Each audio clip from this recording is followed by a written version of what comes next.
Madam ಹೊಸ ವರ್ಷಕ್ಕೆ ಏನು ಅನ್ಕೊಂಡಿದ್ದೀರಿ? ಏನಿಲ್ಲ sir, more fit more strong ಅಷ್ಟೇ. ಮೇಡಮ್ ನೀವು? ಸರ್ ನಾನೇನು ಅನ್ಕೊಳ್ಳೋದೇ ಇಲ್ಲ, ಯಾಕಂದ್ರೆ ನಾನು ಅನ್ಕೊಂಡಿದ್ದು ಏನೂ ಆಗಲ್ಲ. ಮೇಡಮ್ ನೀವು? ಅನ್ಕೊಂಡಿದ್ದೀನಿ ಈ ವರ್ಷನಾದ್ರೂ ಫಿಟ್ ಆಗಬೇಕು ಅನ್ಕೊಂಡು. ಫಿಟ್ ಆಗಬೇಕು ಮುಂದಿನ ವರ್ಷ. ಮೇಡಮ್ ನೀವು ಏನು ಅನ್ಕೊಂಡಿಲ್ಲ? ಮೇಡಮ್ ನೀವು? ಸರ್ ಒಳ್ಳೆ ರಿಸಲ್ಟ್ ಬಂದು ಸಣ್ಣ ಆಗಬೇಕು. ನೀವೇನು ಅನ್ಕೊಂಡಿದ್ರಿ ಹೊಸ ವರ್ಷದಲ್ಲಿ ಏನು ಮಾಡ್ಬೇಕಂತ? ಸರ್ ಹೊಸ ವರ್ಷ ಇನ್ನೇನು ಪ್ಲಾನಿಂಗ್ ಮಾಡಿಲ್ಲ. ಆ ಟೈಮ್ ಏನು ಮಾಡ್ತೀನೋ ನನಗೆ ಗೊತ್ತಿಲ್ಲ. ಆ ಟೈಮ್ಗೆ ಆಗೋದು ಹಾಗೆ. ಸರ್ ಒಂದು ಬಿಲ್ಡ್ ಮಾಡಬೇಕು ಅಂತ ಇದ್ದೀನಿ ಈ ವರ್ಷದಿಂದ. ಏನ? ಬಾಡಿ ಬಿಲ್ಡ್ ಮಾಡಬೇಕು ಅಂತ. ಹೊಸ ವರ್ಷಕ್ಕೆ ಸರ್ ಬಾಡಿ ಮಾಡೋಣ ಅನ್ಕೊಂಡಿದ್ದೀನಿ. ಬಾಡಿ ಮಾಡಬೇಕು.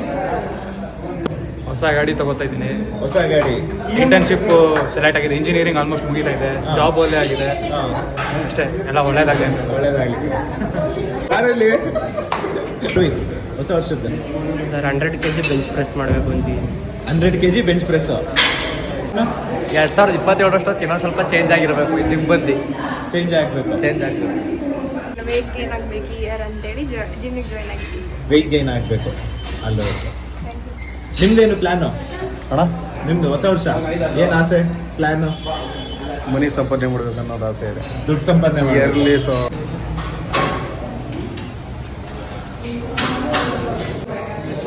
ಚೆನ್ನಾಗಿ ಓದಬೇಕು, ಎಜುಕೇಷನ್ ಕೊಡಬೇಕು.